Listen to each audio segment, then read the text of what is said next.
Students, welcome back to AB physics. आज हमें Ohm's law के बारे में पढ़ना था, लेकिन उससे पहले मैं चाहूँगा कि हम लोग इलेक्ट्रिक करंट के बारे में कुछ चीज़ें और जान लें। सबसे पहली बात हम बात करते हैं डायरेक्शन ऑफ इलेक्ट्रिक करंट की। Direction of electric current, electric current का डायरेक्शन क्या होता है? तो कन्वेंशनल यानी परंपरागत रूप से अगर हम देखें, इलेक्ट्रिसिटी का डायरेक्शन जो है वो लिया जाता है from positive terminal to negative terminal, यानी कि प्लस से माइनस की नॉर्मली जो हम लोग बोलते हैं।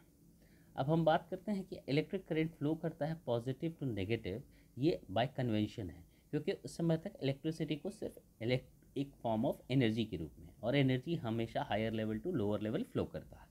यहाँ पर इलेक्ट्रिक करंट का flow from positive terminal to negative terminal, that is from higher potential to lower potential.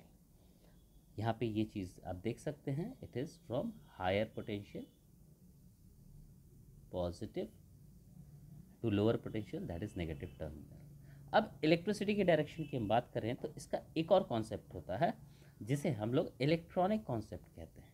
Electronic concept क्या है? This is concept of flow of electrons. आप देख सकते हैं, this is concept of flow of electrons.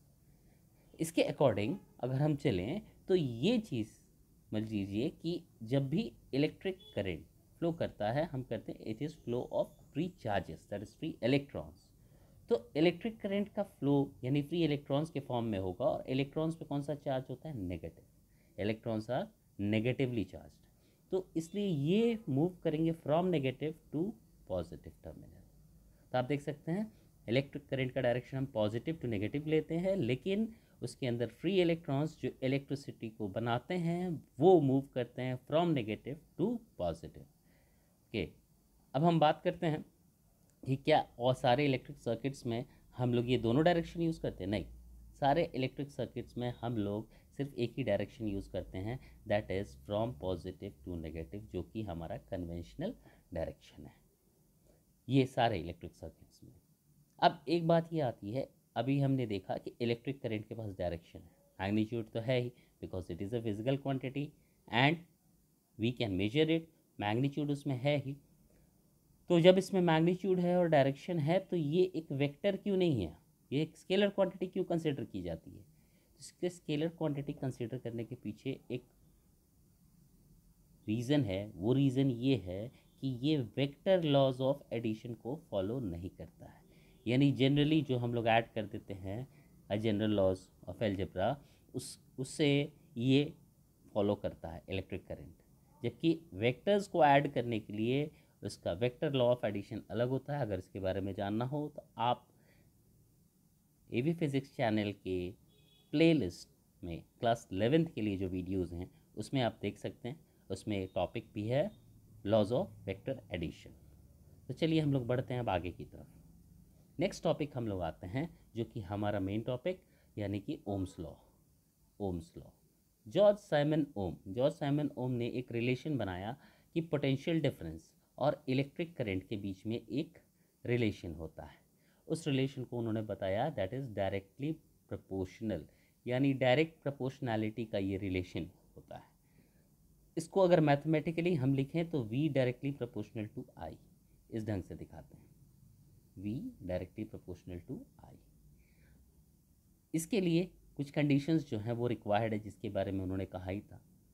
आप देख सकते हैं उसके स्टेटमेंट को, at constant temperature and pressure, यानी टेम्परेचर और प्रेशर को कांस्टेंट रखना है।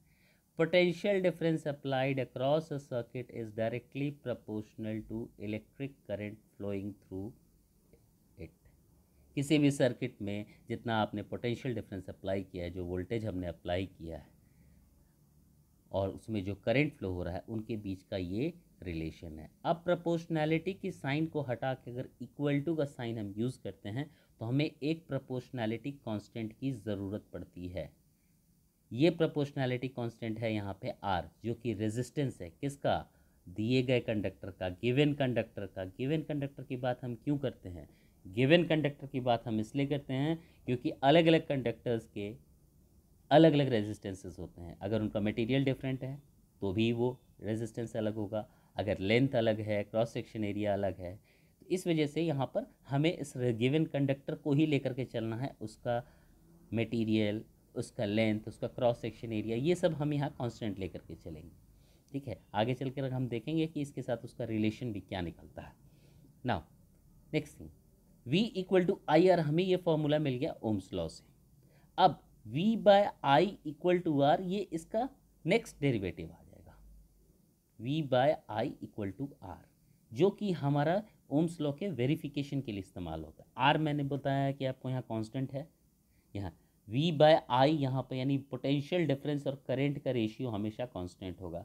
अगर हम पोटेंशियल डिफरेंस मान लीजिए 2 वोल्ट ले रहे हैं और करंट 2 एम्पियर है, तो इनका रेशियो है 1 वोल्ट पर एम्पियर, जो कि अल्टीमेटली 1 ओम होता है। तो ये हमेशा कांस्टेंट है, इसका मतलब रेजिस्टेंस हमेशा 1 ओम है।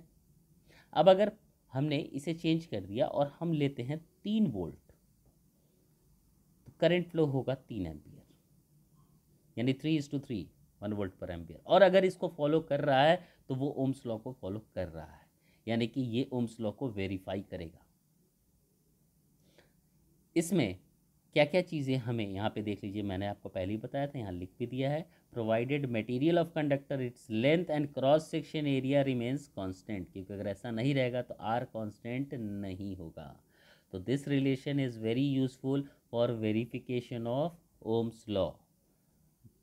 अब इसके आगे हम बढ़ते हैं, रेजिस्टेंस की बात करते हैं कि रेजिस्टेंस आखिर है क्या, ये कौन सी ऐसी प्रॉपर्टी है जिसका इस्तेमाल किया गया है। तो रेजिस्टेंस के बारे में समझ लीजिए। रेजिस्टेंस, रेजिस्ट वर्ड का मतलब ही होता है अपोज करना, रेजिस्ट करना किसी चीज़ को। यहाँ विरोध करने की बात जो आती है वो किस में आती है, ये वो मटेरियल की, किसी भी मटेरियल की वो प्रॉपर्टी होती है जिसमें वो अपने थ्रू फ्लो होने वाले फ्री चार्जेस, जिसकी बात हम कर रहे हैं यहाँ पर, फ्री चार्जेस हो गए फ्री इलेक्ट्रॉन्स, इनको अपोज करता है। The characteristic property of a conductor to oppose, आप देख रहे हैं, to oppose the flow of free charges, that is free electrons through it, is known as resistance. इसको आर से दिखाते हैं, वर्ड्स में सिंबल की बात करें, ऐसे साइन की इसकी बात करें तो ये इसका साइन है, आप देख सकते हैं। आप बोलिएगा कि ये इस तरह का साइन क्यों है, इस तरह का साइन क्यों, इस तरह का साइन ऑब्स्ट्रक्शन को बताता है, यानी रुकावट को बताता है। तो जब भी चार्जेस फ्लो करेंगे तो उन्हें ऑब्स्ट्रक्शन फेस करना पड़ता है, जिस वजह से ये अप डाउन होता है, उनके ये वेरिएशन होता है अप डाउन का उनके मूवमेंट में, जो कि इस बात को बताता है कि रेजिस्टेंस है। अब हम बात करते हैं इसके एसआई यूनिट की। तो इसका एसआई यूनिट होता है ओम। जॉर्ज साइमन ओम ने इस लॉ को बनाया था, ओम्स लॉ, उसी से निकल के ये आया, इसीलिए इसका एसआई यूनिट जो है वो है ओम, OHM, ओम। सिंबल आप इसका देख सकते हैं, ये सिंबल इस तरह से है, ये सिंबल हो गया इसका। अब R equal to V by I, इससे पहले हमने देखा ये रिलेशन, इसके बेसिस पे हम चाहें तो SI यूनिट ऑफ रेजिस्टेंस को डिफाइन कर सकते हैं, यानी 1 ohm is what, V by I किया था हमने, तो V is 1 volt, I is 1 ampere, यानी when potential difference applied is 1 volt and electric current flowing is 1 ampere, then resistance of the conductor is said to be 1 ohm. This is the definition for SI unit of resistance. अब इसके cause यानी इसके कारण की बात करते हैं, क्यों होता है आखिर रेजिस्टेंस। तो इसका सिंपल सा कॉज ये है कि जब भी हम कंडक्टर की बात करते हैं तो उस कंडक्टर में सिर्फ फ्री इलेक्ट्रॉन्स ही नहीं आते हैं, बल्कि दूसरे एटम्स और आयंस भी होते हैं। तो जब भी ये इलेक्ट्रॉन्स मूव करते हैं तो इन दूसरे एटम्स और आयंस से टकराते हैं, तो यही फ्रीक्वेंट कॉलिजन्स यानी बार बार उनका टकराना between free electrons and atoms और आयंस ऑफ द कंडक्टर, ये ऑब्स्ट्रक्शन रहता है उनके रास्ते में, एंड दिस कॉजेज रेजिस्टेंस। जिस मटेरियल का जितना कम रेजिस्टेंस होता है वो उतना अच्छा कंडक्टर माना जाता है, और जिसका जितना ज़्यादा होगा वो उतना ख़राब कंडक्टर। अब हम इंसुलेटर की बात करते हैं जो कंडक्ट ही नहीं करता है, तो इंसुलेटर्स का रेजिस्टेंस हम बोलेंगे तो वो इनफाइनाइट रेजिस्टेंस होगा। Actually classification of materials on basis of resistance से ज़्यादा बेटर होता है on basis of resistivity. Resistivity क्या है इसके बाद हम लोग पढ़ेंगे। फिर हम बात करते हैं कि इसमें सेमीकंडक्टर मैंने यहाँ लिखा है, देखिए बच्चे आपके सिलेबस में ये नहीं है सेमीकंडक्टर्स, लेकिन ये आपको इसलिए बता दिया है क्योंकि जब क्लासिफिकेशन की बात होती है तो कंडक्टर्स और इंसुलेटर्स के बीच में एक और कैटेगरी होती है, वो होती है सेमीकंडक्टर्स की। ये सेमीकंडक्टर्स जो होते हैं इनका रेजिस्टिविटी हो या रेजिस्टेंस हो, दोनों कंडक्टर्स से ज़्यादा होता है और इंसुलेटर से कम होता है। यानी ये कंट्रोल्ड फ्लो ऑफ इलेक्ट्रॉन्स को बताते हैं। इसके बारे में हमें क्लास 12th में पढ़ना है, सेमीकंडक्टर्स के बारे में। ऐसे इसका नाम ही आपको बता रहा है सेमी, दैट मीन्स हाफ, यानी it is half conductor half insulator. So इसकी रेजिस्टिविटी और रेजिस्टेंस दोनों ही हाई ही होंगे विथ रिस्पेक्ट टू कंडक्टर्स। अब हम बात करते हैं कौन कौन से ऐसे फैक्टर्स हैं जो रेजिस्टेंस पर इफ़ेक्ट डालते हैं। सबसे पहला फैक्टर जो है वो है लेंथ ऑफ द कंडक्टर, क्योंकि जितनी ज़्यादा दूरी तक ट्रैवल करना होगा फ्री चार्जेस को, रेजिस्टेंस उतना ही ज़्यादा होगा। Greater is the length, more is the resistance. Okay, इसका एग्जाम्पल हम एक भीड़ वाली सड़क पर जितनी दूरी तय करेंगे हमें उतनी ज़्यादा रुकावट फेस करनी होगी, और जितनी कम दूरी तय करेंगे उतनी कम रुकावट। वैसे ही एक कंडक्टर की लेंथ जितनी लंबी रखेंगे रेजिस्टेंस उतना अधिक होगा, और जितनी छोटी रखेंगे रेजिस्टेंस उतना कम होगा। सेकेंड फैक्टर जो होता है वो होता है cross section area. Cross section area of the conductor. First class में ही हम लोगों ने इसके बारे में पढ़ा था, जब इलेक्ट्रिसिटी को डिफाइन किया था हमें क्रॉस सेक्शन एरिया क्या होता है। नाउ अब हम बात करते हैं इन दोनों वायर्स का। देखिए इसमें A1 जो है ये फर्स्ट वायर का क्रॉस सेक्शन एरिया है। ऑब्वियस सी बात है कि A1 is greater than A2, A1 A2 से बड़ा है, तो ज़्यादा क्रॉस सेक्शन एरिया होने की वजह से यहाँ पर रुकावट कम झेलनी होगी, और कम क्रॉस सेक्शन एरिया होने की वजह से रुकावट ज़्यादा झेलनी होगी। यानी इनका रिलेशन इनवर्स प्रोपोर्शनैलिटी का है, मतलब कि R inversely proportional to A, where A is the cross section area. तो A1 अगर A2 से बड़ा है तो R1 को R2 से छोटा ही रहना है, R1 R2 से छोटा होता है। अब इसको हम वही पिछले वाले एग्जाम्पल की तरह अगर सड़क से रिलेट करना चाहें इसे भी कर सकते हैं।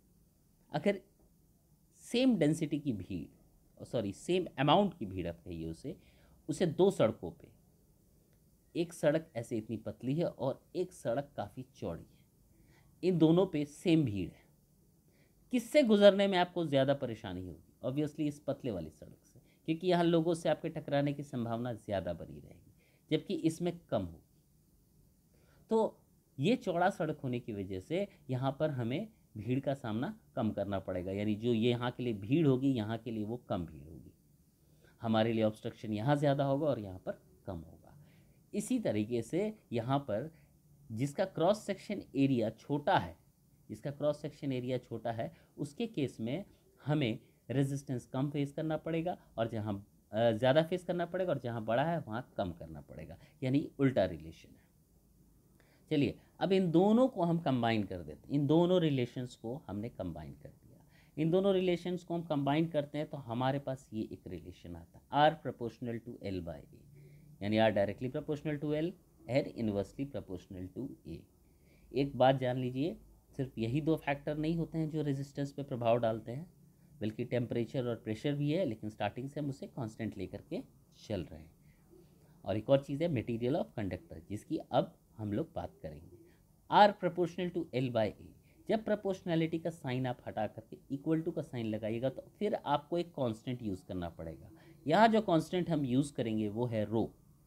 रो किस चीज़ को रिप्रेजेंट करता है? जो रिप्रेजेंट करता है रेजिस्टिविटी को। अब रेजिस्टिविटी क्या है ये हम लोग अभी समझ लेंगे। रेजिस्टिविटी क्या है? हर मटेरियल की एक कैपेसिटी होती है कि वो कितना रेजिस्ट कर सकता है इलेक्ट्रॉन्स के फ्लो को, कितना अपोज कर सकता है। ये रेजिस्टिविटी उस मटेरियल की प्रॉपर्टी होती है। तो resistivity is characteristic property of material of conductor, material of conductor की प्रॉपर्टी है। फॉर एग्जाम्पल आप ये समझ सकते हैं जैसे आयरन की रेजिस्टिविटी और एल्यूमिनियम की रेजिस्टिविटी में आयरन की रेजिस्टिविटी ज़्यादा है एल्यूमिनियम के रिस्पेक्ट में, ठीक है। तो ये एल्यूमिनियम की प्रॉपर्टी, एल्यूमिनियम का जो एल्यूमिनियम मटेरियल जो हो गया, एल्यूमिनियम एलिमेंट जो हो गया, उसका अपना इलेक्ट्रॉनिक कन्फिग्रेशन से लेकर के उसका अपना स्ट्रक्चर ये डिपेंड करता है कि वो उसे कितना रेजिस्टेंस प्रोवाइड करवा पाएगा, तो इसी पे रेजिस्टिविटी बना हुआ है। सिमिलरली अगर हम बात करते हैं किसी इंसुलेटर की रेजिस्टिविटी की, तो obviously that will be infinite. So let us move to the next topic now. Rho, ये रो आखिर है क्या और एक किस तरीके से हम लोग डिफाइन करते हैं। अभी हमने बताया जैसे हर मटेरियल की एक प्रॉपर्टी होती है जिसके अकॉर्डिंग हम ये बता सकते हैं उस मटेरियल में कितनी कैपेसिटी है इलेक्ट्रॉन्स के फ्लो को रेजिस्ट करने की। तो अब उसी रिलेशन से हम निकालेंगे तो हमारे पास ये फॉर्मूला आ जाएगा रो के लिए, यानी रेजिस्टिविटी के लिए, RA/A/L। इसका SI यूनिट आप चाहें तो निकाल सकते हैं, इट बिकम्स ओम मीटर। आप यहाँ देख सकते हैं SI यूनिट ऑफ रो हमने रखा equal to SI unit of R that is ohm, SI unit of area that is metre square and SI unit of length that is metre. Metre square by metre is metre, तो ohm metre अभी हमारे पास आ गया ओम metre. अब resistivity की कुछ importance जान लीजिए। ये इंडिपेंडेंट होता है लेंथ और क्रॉस सेक्शन एरिया के, इससे कोई फर्क नहीं पड़ता है लेंथ कितना है, क्रॉस सेक्शन एरिया कितनी है। It depends only on material of the conductor. अगर एक ही मटेरियल से बने हुए दो कंडक्टर्स हमारे पास हैं, भले उनका लेंथ और क्रॉस सेक्शन एरिया चाहे कितना भी अलग हो, ठीक है, लेकिन उनकी रेजिस्टिविटी क्या रहेगी, सेम। तो हम ये कह सकते हैं कि मटेरियल की कैरेक्टरिस्टिक प्रॉपर्टी है, इस वजह से उस मटेरियल से बने हुए हर कंडक्टर की रेजिस्टिविटी सेम रहेगी, रेजिस्टेंस अलग अलग हो सकता है। So resistance depends on length and cross section area where as resistivity is independent. इसके बाद मैंने यहाँ पर एक क्वेश्चन लिखा हुआ है कि write down differences between resistance and resistivity. ये आपके लिए एक वर्क है जिसे आप कमेंट बॉक्स में लिखिएगा कि कितना आप समझ सकते हैं। अगर आप चाहें तो, या खुद को आप टेस्ट कर सकते हैं इसके बेसिस पे कि रेजिस्टेंस और रेजिस्टिविटी के बीच में कितने डिफरेंसेस आप फाइंड आउट कर सकते हैं। कुछ ऐसे ही जैसे रेजिस्टेंस का ऐसा यूनिट होता है ओम और रेजिस्टिविटी का ऐसा यूनिट होता है ओम मीटर। रेजिस्टेंस एक प्रॉपर्टी होती है जो ये बताती है, ये किसी भी मटेरियल की वो प्रॉपर्टी है जो ये बताती है कि इलेक्ट्रिक करंट के फ्लो में कितना ऑब्स्ट्रक्शन, यानी इलेक्ट्रॉन्स के फ्लो में ऑब्स्ट्रक्शन कितना रहेगा। और रेजिस्टिविटी एक मटेरियल की प्रॉपर्टी होती है जो बताती है उस मटेरियल की क्या कैपेसिटी होगी रेजिस्ट करने की, वो चाहे लेंथ का क्रॉस सेक्शन एरिया और लेंथ जो भी हो। दोनों में और भी डिफरेंसेस आपको मिल जाएंगे। जैसे लेंथ को ले लीजिए, रेजिस्टेंस डिपेंड करता है लेंथ पे, डायरेक्टली प्रोपोर्शनल है, resistivity is independent of length. वैसे ही cross section area and in this way. अब हम इनके फॉर्मूलाज को हम लोग ऐसे यूज़ कर सकते हैं जब हमें रेजिस्टिविटी दी हुई है। ऐसे क्वेश्चंस आते हैं जहां आपके पास रेजिस्टिविटी दी हुई है, लेंथ दिया है, क्रॉस सेक्शन एरिया दिया है और आपको रेजिस्टेंस निकालना है, you can use this formula. And in case when we have to find out resistivity and resistance, cross section area and length are given, we can use the second formula, this one. So that's all for today. We'll discuss more about this chapter in the next class, and please give your comments in the comment box, and if you need any extra information on it, please write it in the comment box. Thanks a lot.